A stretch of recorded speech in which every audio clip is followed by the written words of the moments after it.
So the relationship between the food and the children and this generation is going away. Yeah. Yeah.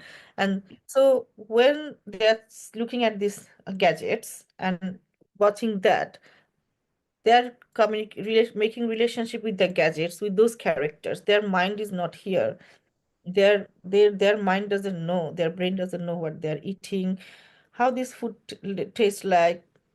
Does it matter to them? This food matter to them? No. So when they grow up a little bit, so now say they're 6 months, from 6 months, children doesn't want to eat everything. So parent use a tactic. They found this very tactic. Yes. They found a parent, a phone.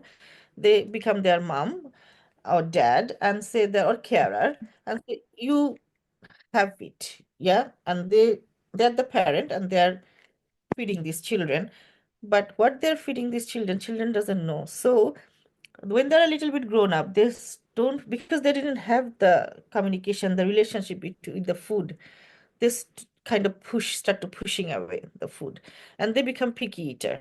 Yeah. And Yes. when they become picky eaters, now the gadget also doesn't work. Yeah, because they just don't like the food, or they obsessed with some food, that I only want that food. Yes. So this relationship with the food and us is going away, which is not good at all. Exactly. Exactly. So like family time. Some of the time, like even now, it's such a busy time that we hardly get like okay, dinner could be the main family dinner time, family meal time. In breakfast, like if there is everyone is rushing to work or school, and there is hardly like a time to have a proper breakfast. Then comes the lunchtime. Either we are like in offices and children, like school going children are in school, they eat, whatever we are doing a packed lunch or they are eating it at the school.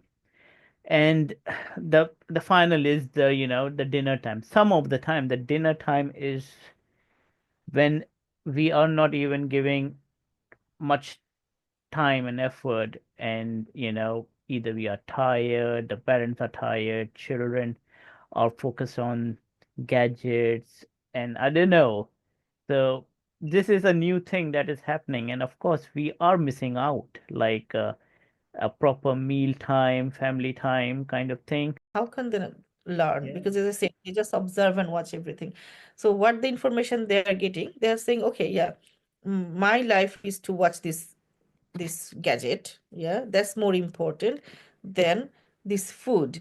That more important than or at the same time, I'm not saying just children do it. Sometimes we as a parent also, we as children are eating, we are texting, we think we're gonna finish all our work that time, you know texting somebody, picking phone call, finishing extra work, and we are just doing it.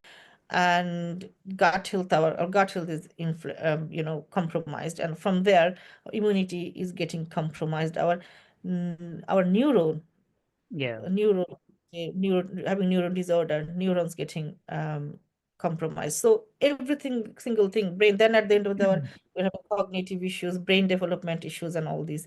And at the end of the day, having the children, like they're having a lot of mood swings as well, you Mm-hmm. know, because the food, the time is missing. This is the set time, the routine time is missing. Yeah. Oh yeah, routine So time. So routine time has to be fixed as well, like in our everyday life. And does it affect